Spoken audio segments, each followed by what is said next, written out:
time for your weekly dose of pop culture with Cassie and Kenny. Welcome to the show. Welcome. It is Sunday night, and it is Pop Culture Kids live from the North and South. Me from North Carolina, Kenny from South Jersey. Welcome to our weekly live recorded podcast. We are on YouTube, Facebook, and just happy to be here. What is happening, Kenny, my brother? Well, What's up? Sister. What's up? I'm sorry. Somebody posted that on Facebook, and I had to repost it because I remember that commercial and just loving it. What you doing? I'm watching the game. Oh, What's up? I'm watching the game, drinking a bud. didn't they do that on Scary Movie? Did they? Yeah, I think they did that on Scary Movie too, with a face mask. Guys, says, "What's up?" What's up? Okay, we're being really freaky weird, so let's stop and be good. Lisa's in the house. Hey, Lisa, how you doing today? Be good, cousin Lisa. We are good. I am all good. I am just really good. I have to apologize to any of the pop culture kids who hung out with us. Lisa said to what's up? See, and again, these young people, they don't know. They don't know about what's up. Some of them do. Because that was in like the 2000s, wasn't it? No, I think that was like the late 90s. Half of these kids weren't born yet. But in any case, I apologize for those of you who join us weekly that we were not on last week. I spent the week before at Creator Camp in Amesbury, Massachusetts. Unbelievable. Great time with a bunch of different creators, learning different things. And it's all based around the program that we use to bring you this show, eCam Live. And we didn't spend much time with the software, although there were people to answer questions about the software.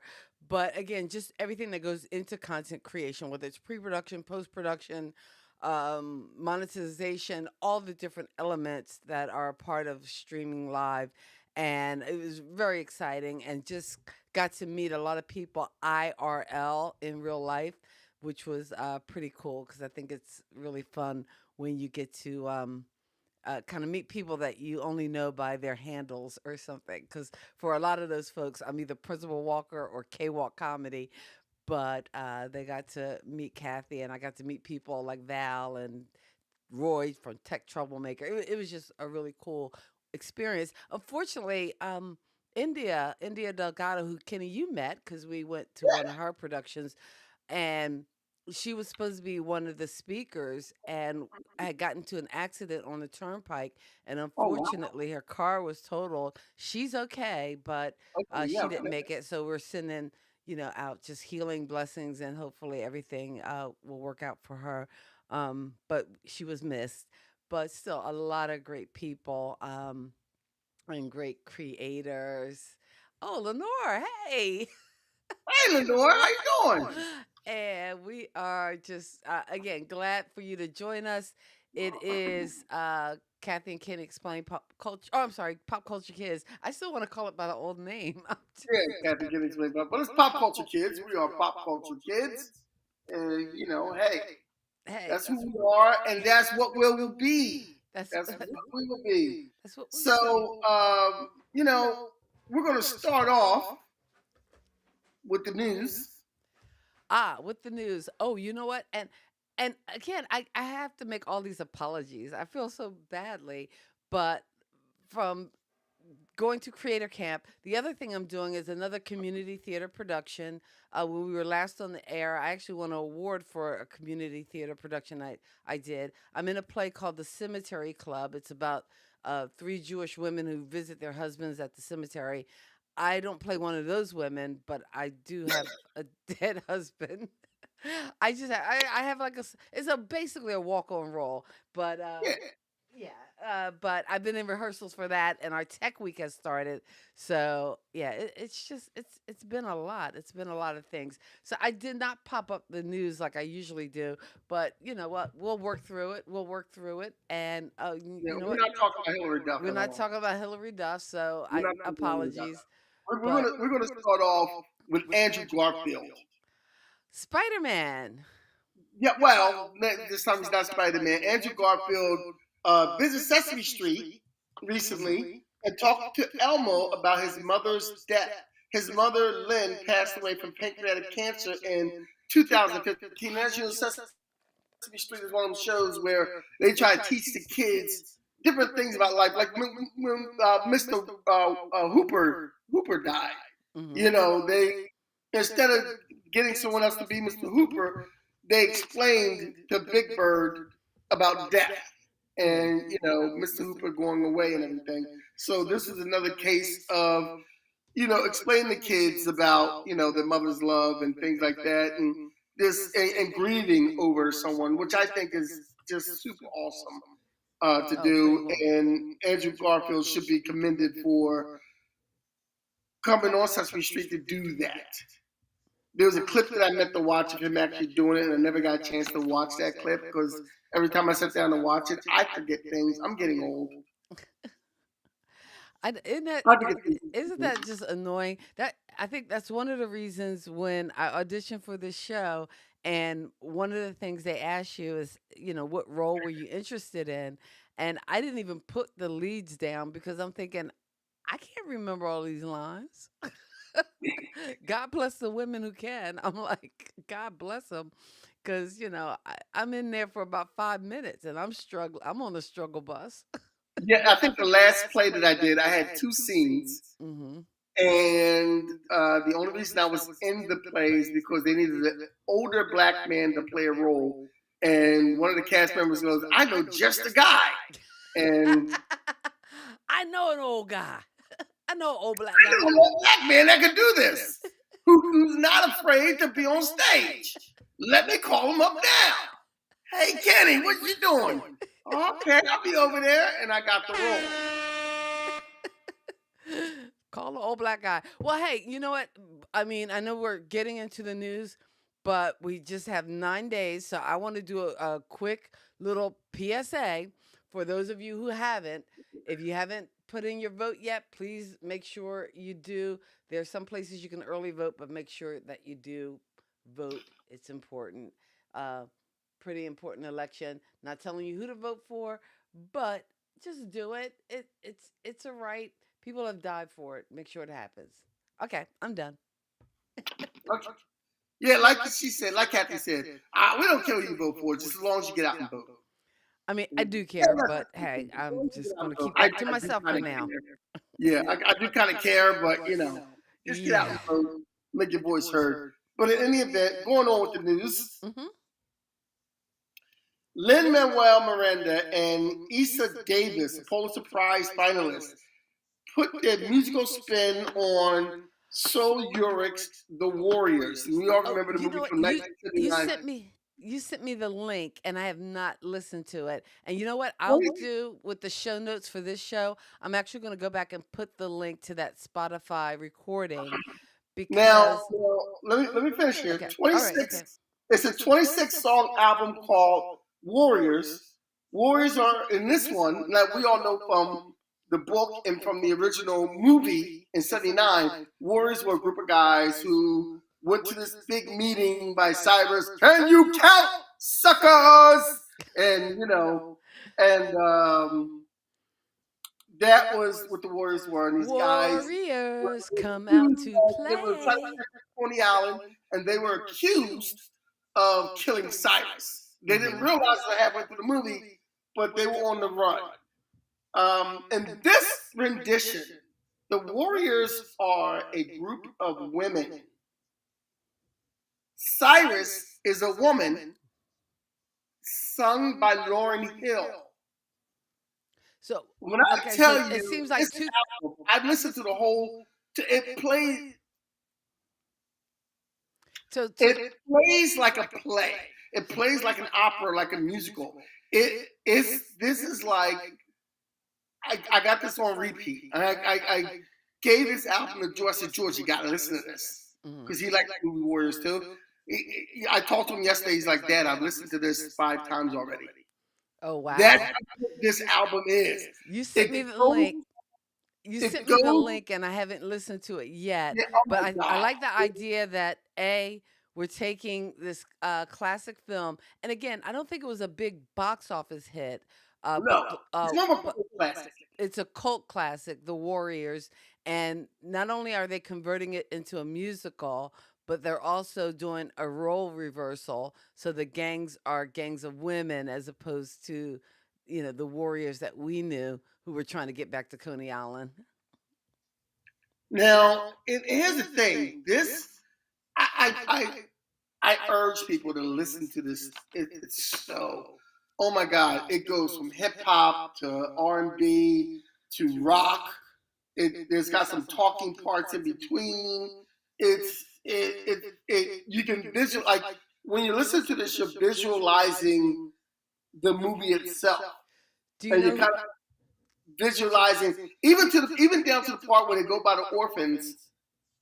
And the girl comes, and the girl comes, chickens! They do all that and everything, and can you count? And warriors come out the whole, stable.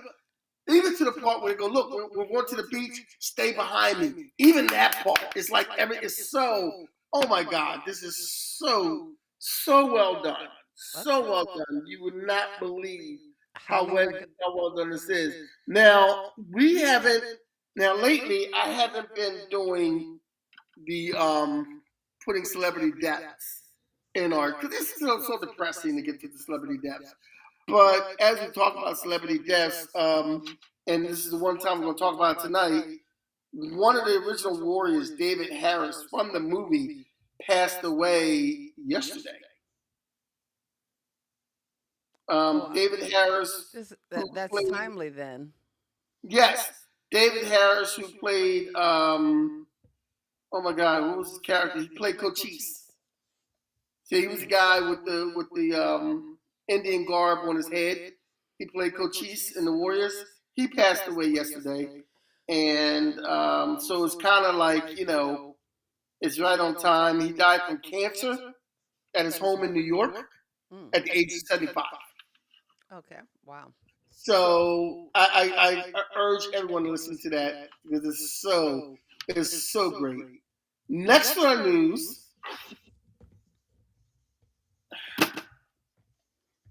This is the times that we are living in right now. And I'm not even going to call this guy like a scaredy cat or a punk for doing this. Nick Jonas is in the news because apparently during a concert last week, he ran off stage in Prague when somebody at the concert pointed a laser pointer at him.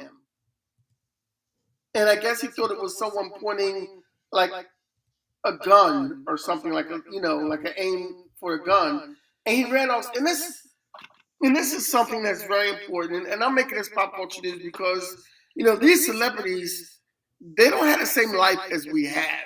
And as good as they have it with the money and the fame and the fortune and all the kind of stuff that they do have a certain danger to their profession because there are crazy people who stalk these people and make their lives hard and make their lives, there's a reason they have security around them. Nick Jonas running off stage at an event, and this goes with the fact that we had terrorists in, was it France or Spain, on Taylor Swift's concert. These things can happen where it's down to the point where the violence is getting, and it's out of America. The celebrities' lives can be in danger. And there are terrorist attacks. And there was somebody with a laser pointer, which is safe, but I don't blame Nick Jonas for trying to get cover when he's seen a laser pointer pointed at him. I'm not mad at that at all. So that's one news thing. And thank goodness it was just a laser pointer. Next on our news is the movie poster. This was in the news a little bit the other week. The movie poster for Wicked. Cynthia Erivo, who plays one of the witches on Wicked, She's in a fan poster, and Wicked released a fan poster of her in the green witch makeup. She had green lipstick on, her eyes were showing, the hat was. Now, the traditional Wicked poster for the play had the witch hat covering her eyes and red lips. But this is not the way the movie wanted to portray this. They wanted to show her full face. And that's what they did with Ariana Grande next to her, and a fan decided to take the image, hide her eyes, make her lips bigger, and ran. And the actress saw this as an insult. And people are up and down on this. And I saw a lot of comments on this. And people saying, like, oh, she's making a big deal out of nothing. And she's doing this. And this is not, it's not a big deal. And, it's a tribute to the play show bill from Broadway. And what they have to understand. Why the black woman got to have big lips? I'm sorry. Yeah, why the black woman? Number one, why? And the actress is like, why are you hiding my eyes? Why are you hiding my brown eyes? Why are you hiding my features to satisfy you? And the thing about it is sometimes people who are not of color do not understand these things when someone of color says, you're being offensive. Mm-hmm. This is offending me. And it's kind of hard, and people have justifications for it not being offensive. And when you have justifications for someone, for taking away somebody's offense, then you know for sure that means it's offensive. All right. I hear so you. that was I that. I hear you, my brother. I'm trying to drop some science on, I'm not always science. I'm trying to drop some knowledge on people. I'm not always the fun-loving, playful guy, but hey, that's right, Lisa. Make it make sense. Make it make sense. Next on our news is Pamela Anderson. For last year now, and I bring this story in because she's been doing this for about a year. Pamela Anderson ditches the makeup. Pamela Anderson came up in, was that the 90s Baywatch was on, the 80s? Mm-hmm. The early 90s, the 80s Baywatch was on. Pamela Anderson is known for being a sex symbol, makeup, hair, and yada, yada, yada, and all this stuff done. And she has decided to drop the makeup, and she's, pushing her own line and things like this of different care products. And I just brought this up because I just want to commend her. She was on something recently where it showed her without the makeup. She's still a beautiful woman without the makeup. And I admire the fact that you have someone who was considered a sex symbol known for the makeup, ditches the makeup, and still is out there in front of everyone saying, here, look at me. She's still an attractive woman, I think. Oh, yeah. That's a great picture. I'm sorry. It took up the whole screen for a minute because I don't know how to bring the images in. But there it is. Pamela Anderson now without the makeup. And I'm one of those guys who like women who are natural. Oh, natural. So, I like the old natural woman. I love the old natural woman. I love it. Last on the news list, James DeFranco did an interview for Variety. Mm-hmm. And in this interview, he says that his friendship with Seth Rogen at the sexual assault case in 2019, which he settled out of court.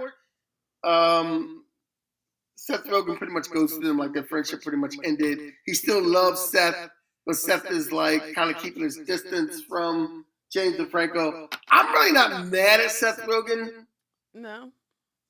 I think Seth Rogen is a funny And here's the thing. When you settle out of court, then I think most people are going to assume the reason you settled is because you were guilty. So, and again, I know you are presumed innocent.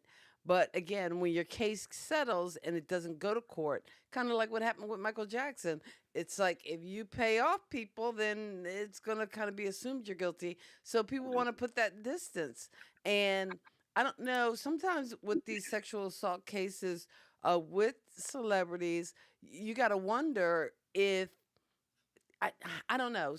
Is it true? Is it not true? Because it's two sides. Is it people who have consensual sex with celebrities, but then wake up and realize, oh wait, this celebrity's not going to marry me, so let me call it assault? Or is it a celebrity that's so comfortable in their fame and just abusing their fame to the point where, yeah, they are kind of taking advantage of I think people and thinking that there's no consequence. I'm I just think you saying. have to take it on a case by case basis. Mm-hmm. Kobe Bryant's case. Okay. I think that was someone who was out for a payday. Mm. Because Kobe Bryant's character and everything, everybody who talks about him, that's not in his character. Mm-hmm. You know, it's kind of like the story of Sam Cooke. You know, when they said Sam Cooke went crazy and was with this woman and this, that, and the other in this hotel, and that's how he got killed. And everyone you talked to that actually knew him said, yeah, number one, he would never be in a hotel with another woman. And number two, him acting crazy is not something Sam Cooke would do. Right. So, you know, Michael Jackson's case, he has been known to state that, you know, these people, what they really want is money from me. Give them the money and send them on their way. Mm. Like, you know, and Michael Jackson, the people who knew him are like, yeah, that's just not, him molesting these kids is just not true. Everybody's looking for a payday. You know, so you got James DeFranco, who I've heard other celebrities say, yeah, he's kind of weird. He's kind of creepy. Matter of fact, the women that he did the movie with, where they were on spring break or something, and Mm-hmm. whenever he had a sex scene with them, a couple of them said, yeah, it was kind of like creepy doing that sex scene with him because, you know, so the James People DeFranco, just give kind you of the like, vibes. yeah, I'm kind of like, yeah. Could be true, maybe not. I don't You know, know. it's like R. Kelly. Everyone knew what R. Kelly was. Mm-hmm. So when he got caught and went up there, they were like, Ooh, you know, there were stories about R. Kelly way before he got, you know, Diddy. There were stories about Diddy way before. ooh, Diddy stories was legendary. Yeah, Diddy was legendary, you Well, know. the stories I'm waiting on too are all the people associated. All Oh the yeah, big well, connections. that is something that we are all waiting for Ooh, because that's gonna come out. That's gonna be ugly. that's gonna be ugly. Yeah. Wait, and I hate to say this, if he lives to talk about You know what? I'm getting Epstein vibes. So it. I'm anyway, getting Epstein vibes too. I'm getting Epstein vibes. I'm gonna let it. We're gonna let it go at that and Well, keep the did you show heard the moving. rumor, right? That CEO that they recently got for sexual assault? Uh huh.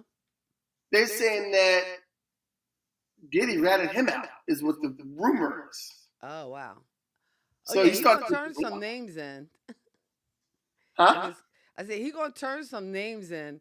You If it's they gonna call go rap people easy say on this. him. Oh yeah, he just got that. He just got that. Oh, I'm a rat. Look, I'm sorry. I I'm sorry. I shouldn't be hating. The man's going through it, and I gotta be Christian and pray for him. But when You you can't call him a rat. when you do dirt, it comes. He What do they hood. He's say? not The supposed chickens to come rat. home to roost. He hood. He's not supposed to rat. He's supposed to be hood. He ain't hood. Hood my anyway. Before we move into tonight's topic, if I could just take a minute and thank you guys for hanging out with us. It's Kathy and Kenny, Pop Culture Kids. Every Sunday night, we film the live show on YouTube and Facebook. So we thank our friends who hang out in the comments. You are always welcome to hang out in the comments. If you don't catch the show, you can also catch it in podcast form where you consume your podcast, whether it's YouTube, whether it's Spotify, wherever you consume podcasts, you can look for us there, as well as Who's Got Next Radio in select markets in, I believe, Chicago area, South Jersey area, and Atlanta area. Who's Got Next Radio? You can hear Kathy and Kenny uh, as Pop Culture Kids. So thanks for hanging out. And if you are hanging out, consider subscribing to our channel. I think we're up in the we're almost to 80 subscribers. So hey, you could be number 80. Let's make it happen. We're trying to road to 100, then to 1,000. We're gonna do it. But if you can give us that like, we really appreciate it. Visit us at kathyandkenny.com.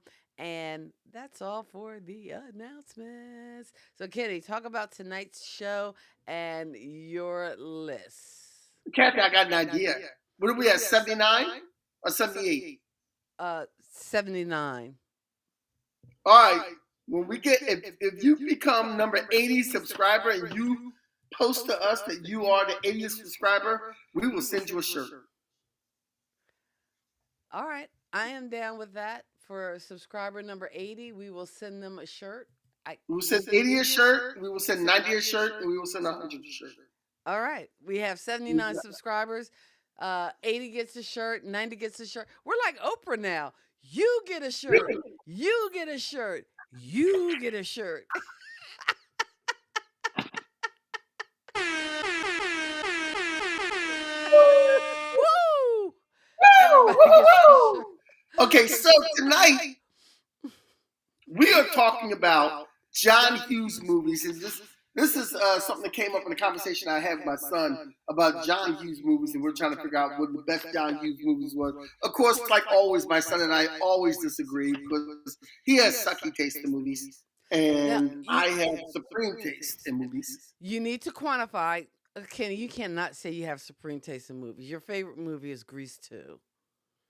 Which, for some reason, I'm seeing a lot of posts about Grease 2 on my timeline.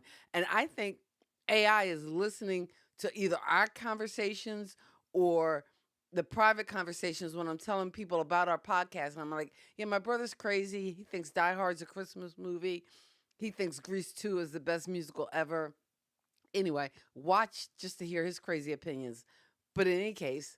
Wait. When you tell them I think Die Hard is a Christmas movie, most of them agree with me, don't they? Anyway, as I was saying...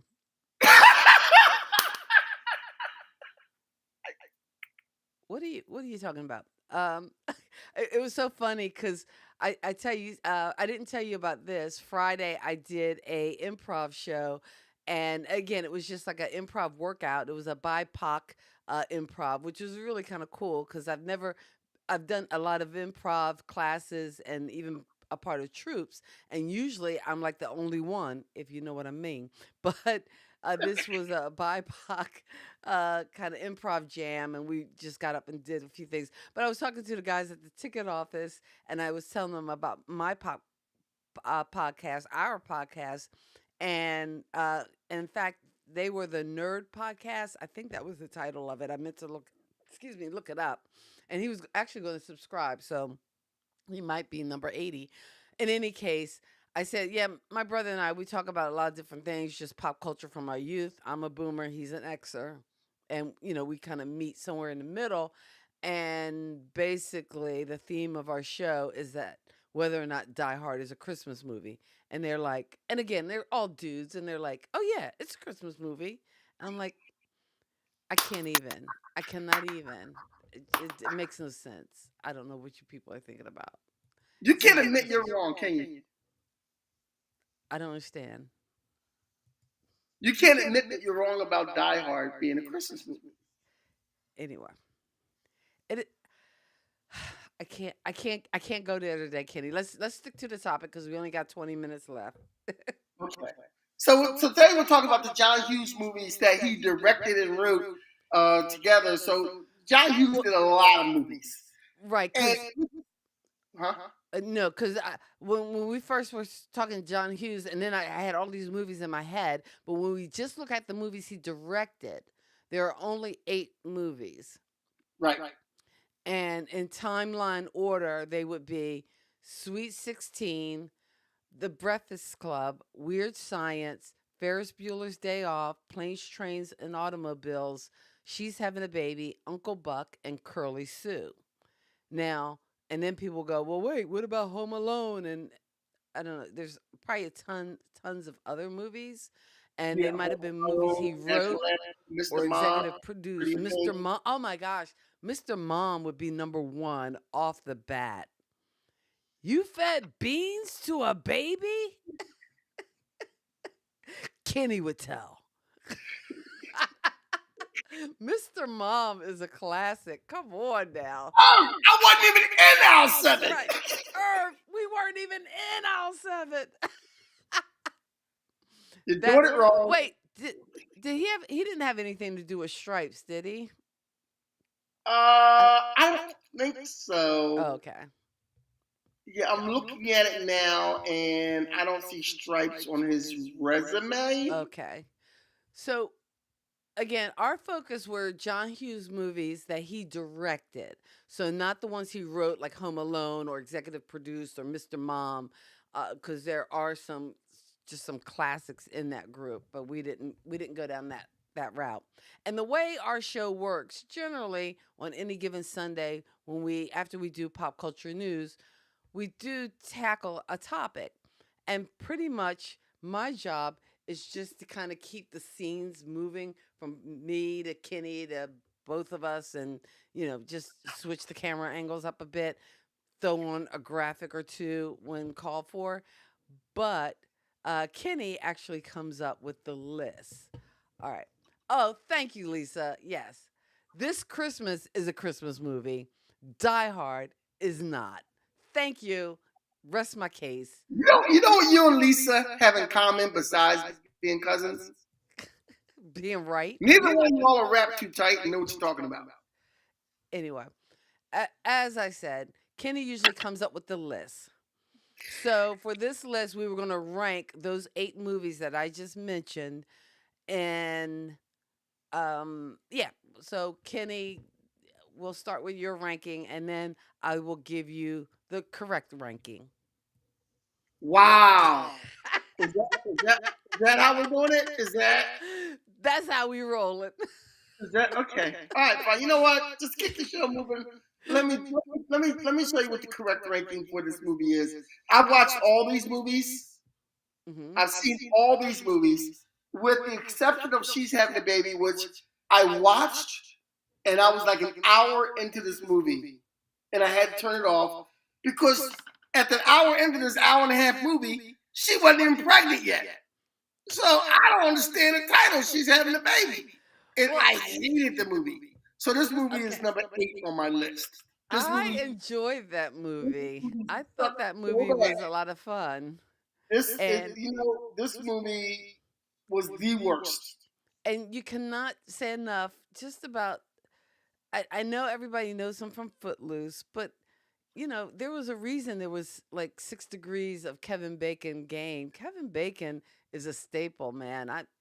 I'm sorry. I thought he was great in this movie. Sharon Stone has like a supporting role in this movie. It has some really fun and funny moments. It's very subtle, but who's Sharon Stone? She was the neighbor, or not the neighbor, the friend that stayed with them. Oh, that was whatchamacallit's girlfriend. Yeah. Oh, that was Sharon Stone? Yeah, she I'm really. pretty sure. I'm sorry. She what? She really sucked in this. You're just a hater. Oh man. Anyway, I think She's Having a Baby was okay. Well, let's go with your rank. I'm not gonna. Okay, so number 7 is Uncle Buck.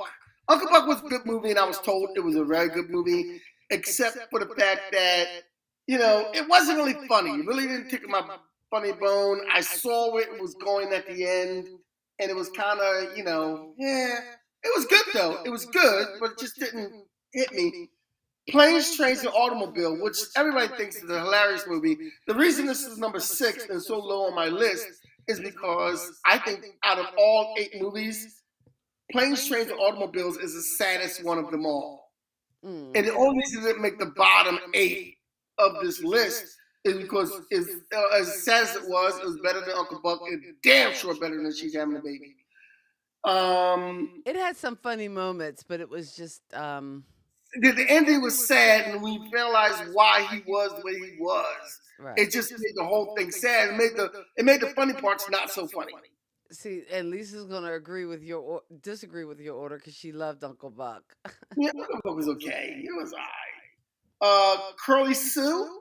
I put it number 5 in the middle, and I kind of saw where it was going. It was a typical movie, rags to riches type thing for Curly Sue and Jim Belushi, and I kind of saw where that was going. However, I thought it was very cute and it was kind of funny, and it was better than the other three that I had below that. Now, the Powerful Four coming up, it was hard to put them in categories, but this is where they came in. 16 Candles at number 4 because it's a classic. It's a classic. 16 Candles was funny. It was, it tells a story. It does have, it wouldn't be politically correct today. It does have some rape vibes in it. But it has the rape vibes. It does. It does. It has some blurred lines in there, But it is what it is. Ferris Bueller's Day Off, Bueller, comes in at number 3 for me. Because Ferris Bueller's Day Off, come on, everybody likes that movie. That is a great movie. And like last week, well, not last week, but the week before last, we had What Ifs and What Ifs. One of my best What Ifs, I think, was a sequel to Ferris Bueller. So I think that's a great movie all around. It's very sound. So that's your number 3. And number 2, The Breakfast Club. The Breakfast Club is a sure classic. Everyone has seen The Breakfast Club. You know The Breakfast Club. It's a coming-of-age story. It's like one of the best coming-of-age stories you ever want to do. And my number 1 pick for the best directed John Hughes movie. Hey, Scooby Life, how you doing? My number 1 pick for the best directed, the best John Hughes movie, Weird Science. How did I not know? Weird Science number 1. This movie is funny. It still holds up. It is hilarious. Does it still hold up? I mean, if you talk about dated premises. Yes, it's a dated premise, but, it still holds up. It's still funny. When you watch it, there's still some things, and it brings in that fact that here's these nerds. They want to be popular. And they think, and it's a classic, be careful what you wish for because you just might get it. They wish for something, they got it, and it was more than they can handle, and they finally realized what they really wanted. Tech Troublemaker, how you doing? What they really wanted. Oh, hey, Roy. Got to hang out with Roy at Creator Camp. So really? Okay, great. That was awesome. So I'm putting Weird Science because Weird Science has something that all the top other 4 movies have, and all these movies have. Weird Science had comedy. It had a lesson. It is still funny, and it just holds up. The scene, explain it to him. What do you mean?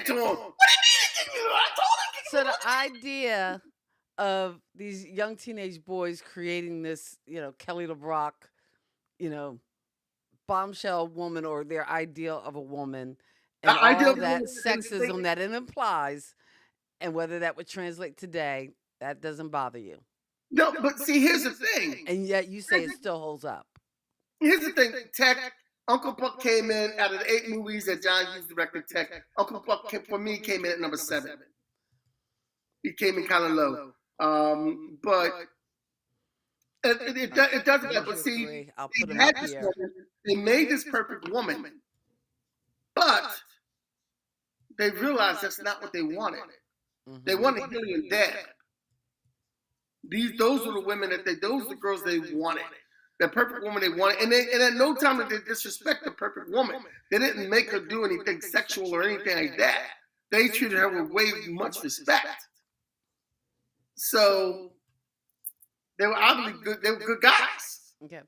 And Tech Troublemaker, you just came in. Roy just came in. So we were only doing the 8 movies that John Hughes directed, because I think the vacation movies he might have written or been an executive producer, but there were actually only 8 movies he directed: Weird Science, Breakfast Club, Ferris Bueller's Day Off, 16 Candles, Curly Sue, Planes, Trains, and Automobiles, Uncle Buck, and She's Having a Baby.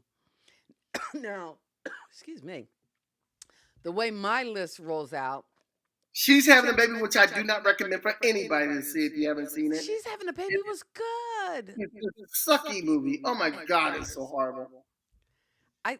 I bet. Well, I didn't even get to the end of it. That's an hour that I cannot get back. Go ahead, go with your list. You know, the hour I couldn't get back from John Hughes is Curly Sue, because you know my feelings about child actors. Ick. You know, I don't think they've been good since Natalie Wood drowned. But anyway, that's wrong. I love Natalie Wood, and if you know me, you know I'm a big fan of her movies. But child actors, it just doesn't cut it for me. They always look so forced, and I don't know. I just ick. So I'm glad Home Alone is not on this list, since we're not doing the movies he wrote, just the ones he directed. But Curly Sue and Kenny, I watched it because James Belushi, I actually like. I can. He was like, John Belushi light, and we had to kind of settle for him once John Belushi died. But he wasn't too bad. You know what his best movie is? The Principal. How'd you know I was going to say that? Oh man, every principal should get a baseball bat. Along with the keys to the school. But in any case, the principal was always one of my favorites. Shout out if you know what I'm talking about in the comments. But and so Curly Sue is last on my list. Then Uncle Buck. Okay, so I'm not. I did not like Curly Sue. The girl was so annoying in that Pepsi commercial. It's yeah, they have child actor face, and yes, it's just too much. And I kind of felt that way about Macaulay Culkin too. It's just too much cute. So no Uncle Buck for me. Not a big Macaulay Culkin fan. Sorry. Planes, Trains, and Automobiles came in at number 6 for me because, like you said, and again, I'm not the biggest John Candy fan, so I know I'll take the slap back. Because, hey, I already take it because I know Die Hard's not a Christmas movie, but I'll also take it for not being the biggest John Candy fan. Number 5 for me was 16 Candles. 16 Candles, which, again, and I think some of these movies in the 80s, it was a time, it was a place. We will never get it back. And a lot of those things probably couldn't be recreated today. Although, given what we talked about at the beginning, the Warriors, I kind of want to see a musical version of the Warriors with women, but I digress. Next was Weird Science. That came in number 4 for me. And my number 3 was She's Having a Baby. I think you're wrong. I know you put it at number 8. I think you're wrong. Do not underestimate the power of Philly's own Kevin Bacon. So She's Having a Baby. It has a subtle kind of humor in it, and I think it might have just went over your little head. Anyway, number 2.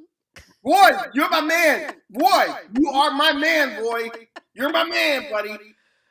I would put his comment up on the screen, but it's not relevant. Anyway, that's why you do the list and I control. Okay, Die Hard is a Christmas movie.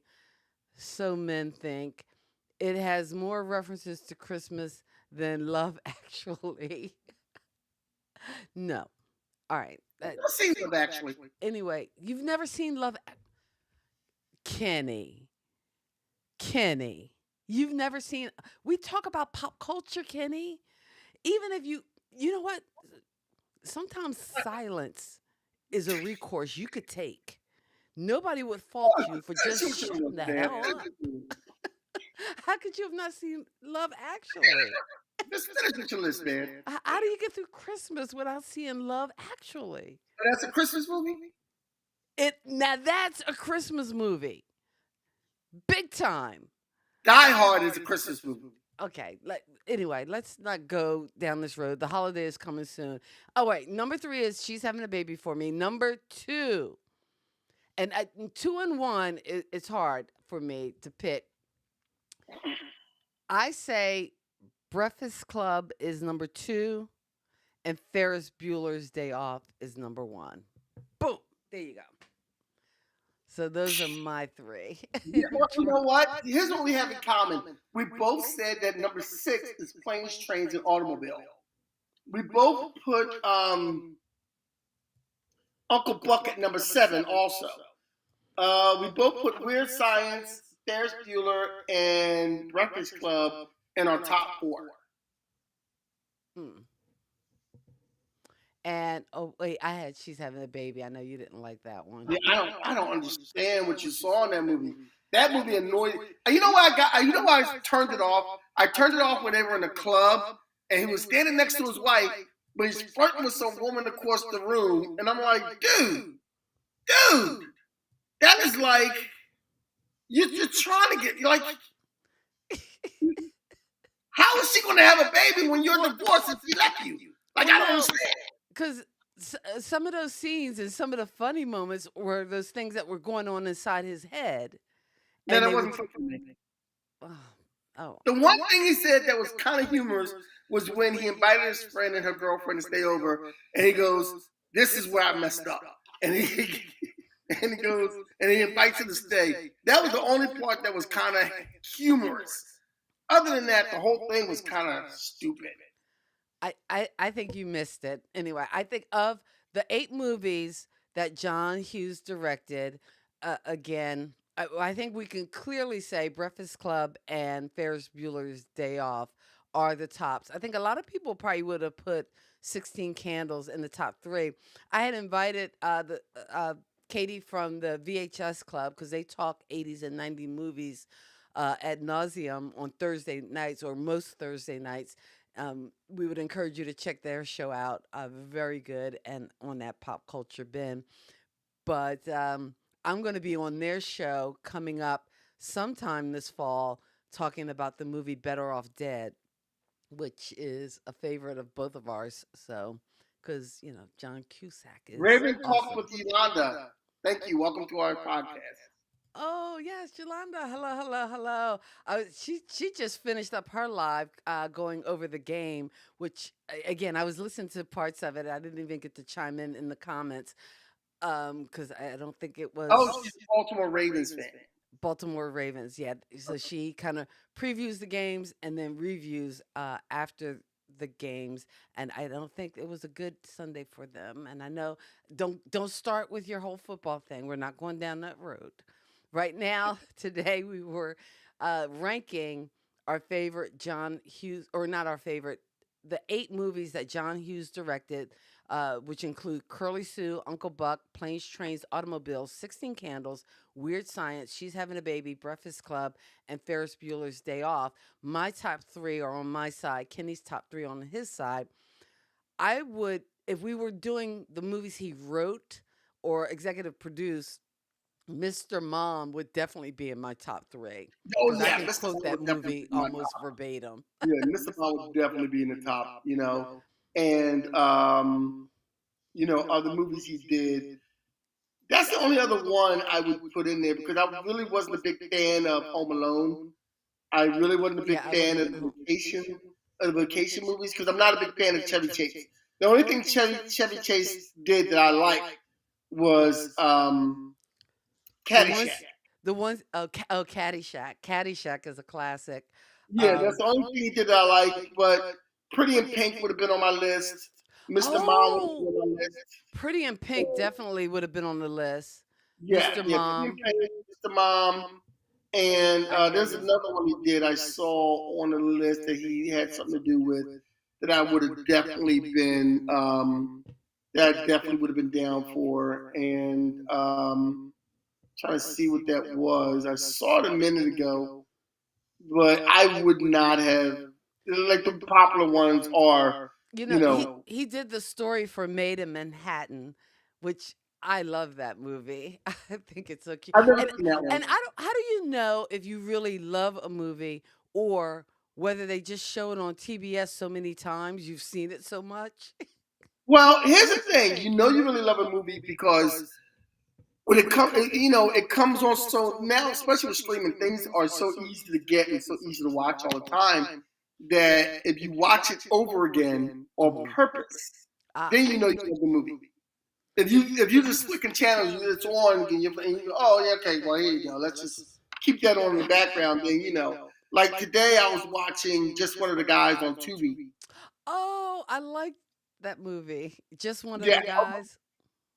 I was watching just one of the guys on Tubi, and That's what I watched Curly Sue on Tubi. yeah, and Some Kind of Wonderful. That's a popular one too. That he did not direct, but he wrote and he produced. And I've never seen that one, but I heard it was good. Some Kind of Wonderful. Eric Stoltz, who was the Yeah, original Marty McFly before they yeah. recast him. And I think And Roy is saying I didn't like vacation movies, but Christmas Vacation is a great movie. I think. yeah, I was never a big Chevy Chase fan. I l- I Yeah, yeah, the vacation movies. I think the first one was okay. I just yeah, it is After what a it while, is. they were running the formula into the ground. Yeah, and the Home Alone movie is the same way. Like you're running it Well, like there's again, so much. Home Alone, I had the problem with the child actor. Couldn't deal with the child actor. He also did the Beethoven movies. I had never saw the Beethoven movies. They might have came out after George was too old to watch Beethoven, because basically the only kid movies I saw were things I took George to. That's why I'm well versed in Toy Story and for some reason the Spice Girls, which I will never let my 30 Wow. something year old nephew forget that he made me take him to see the Spice Girls movie. Yeah, The I'm Spice glad he Girls. made you take him and not me. Hey, aunt's got to do He what knew aunt's he got to didn't have to do. ask me to take him to see the Spice Girl movie. He knew to ask you. He said, "Look, my dad's not going to take me to see that.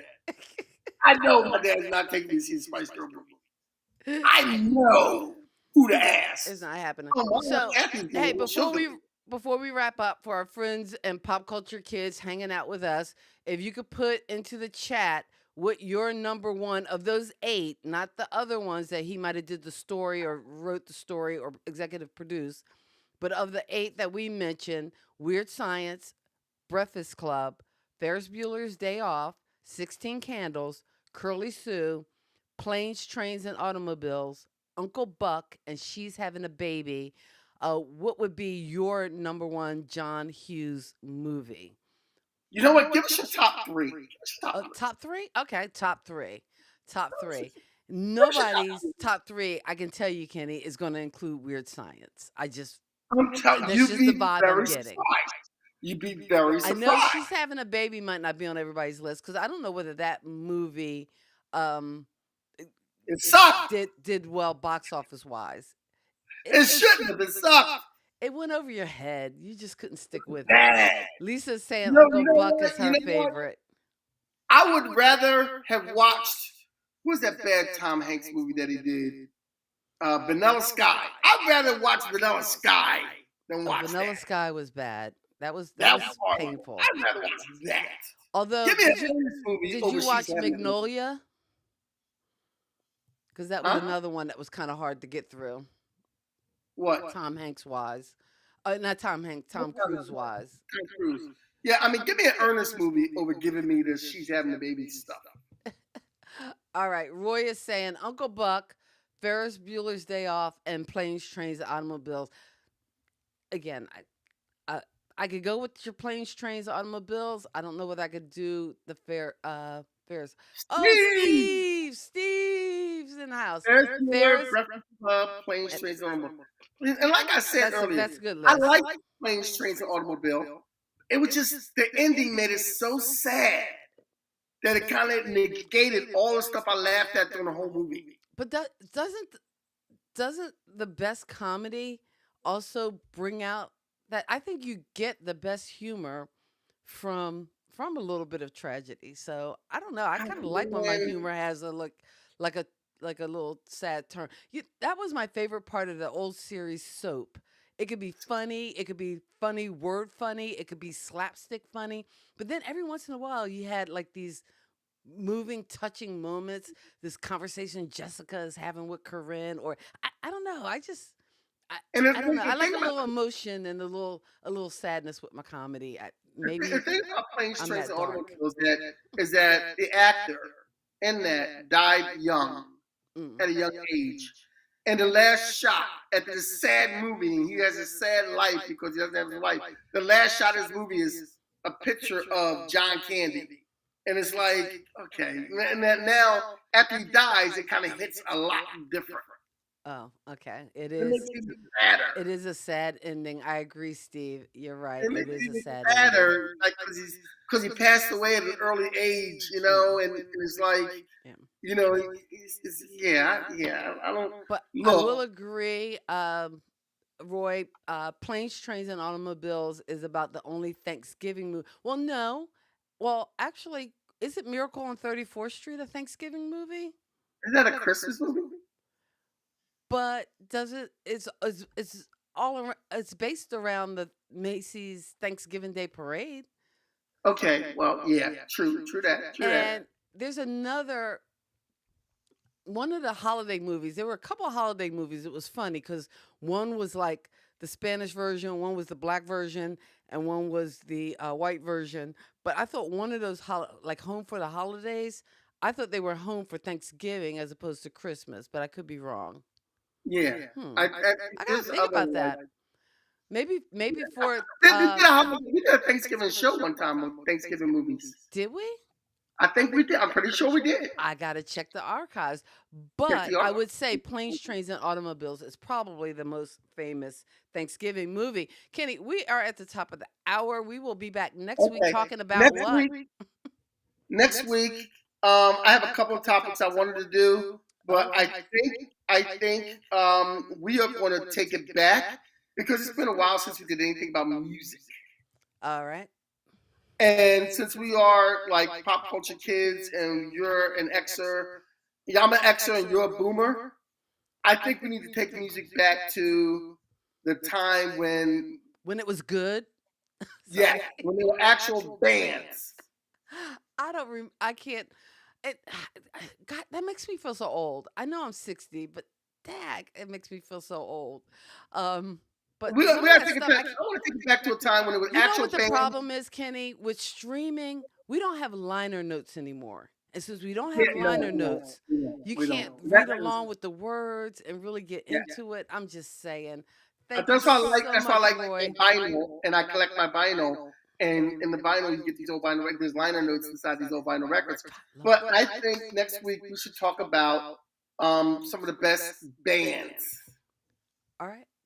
Best bands. So let's talk about some of the best bands. We're going to talk about Chicago, Earth, Wind, and Fire. People who actually played the instruments, the actual bands. All right. We're kicking it old school. I like it. Well, listen, Roy, Yolanda, Lisa, Scooby Life, Steve.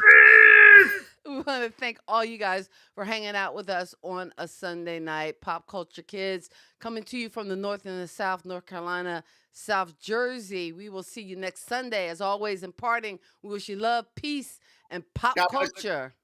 God bless your soul and keep living. Peace.